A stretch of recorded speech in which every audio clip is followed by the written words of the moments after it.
আহা! দুপুরবেলা এই স্বাদের আর এত সুন্দর স্বাদের লেবু মাখা পেলে আর তো কিছুই লাগে না। দুপুরবেলা একটু টকটক খেতে কার, কার ভালো লাগে অবশ্যই কিন্তু কমেন্টে জানাতে ভুলো না।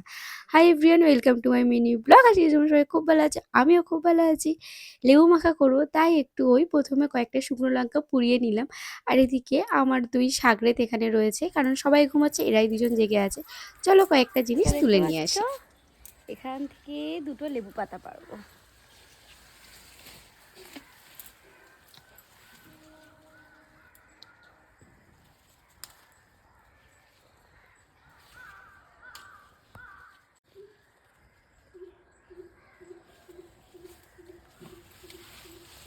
আমার দুষ্টুটা কিন্তু আগাগোড়াই ফল খেতে খুব ভালোবাসে, তাই সে লেবু খাওয়া কিন্তু স্টার্ট করে দিয়েছে। আর এদিকে আমি গাছ থেকে যে লেবু পাতাগুলো পেড়ে নিয়ে এসেছিলাম সেইগুলো আর সঙ্গে কিছু ধনেপাতা বাজার থেকে কিনে নিয়ে এসেছিলাম, তাই সেগুলোকেই সুন্দর করে একটু ধুয়ে নিচ্ছিলাম।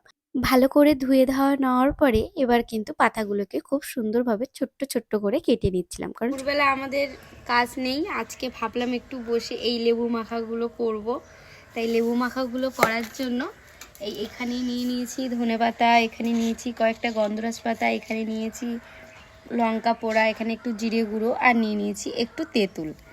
চলো এবার মাখা যাক। এই যে এখানে একটু লবণ নিয়ে নিয়েছি, এর মধ্যেই দেব একটু তেঁতুল, দিয়ে ভালো করে এটাকে মেখে নেব। এই যে এখানে নিয়ে এটা মাখছি, এবার এই শুকনো লঙ্কাগুলো এর সঙ্গে দেব।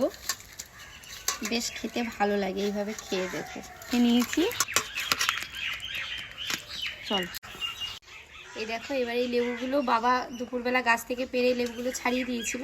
আমি বলেছিলাম একটু লেবু মাখা করব, তাই লেবুগুলো এই রয়েছে। এইবারে এর মধ্যে এই যে মেখে এই যে এই তেঁতুল মাখাটা পুরোটা দিয়ে দিলাম,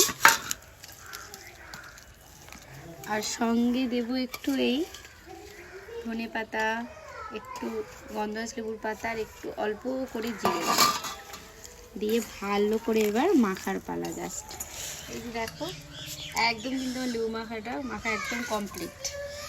এই যে এদিকে লেবু মাখাটা মাখার পরে দেখো কি সুন্দর দেখতে হয়েছে না? যেমন দেখতে হয়েছে তেমন কিন্তু টেস্টও হয়েছিল।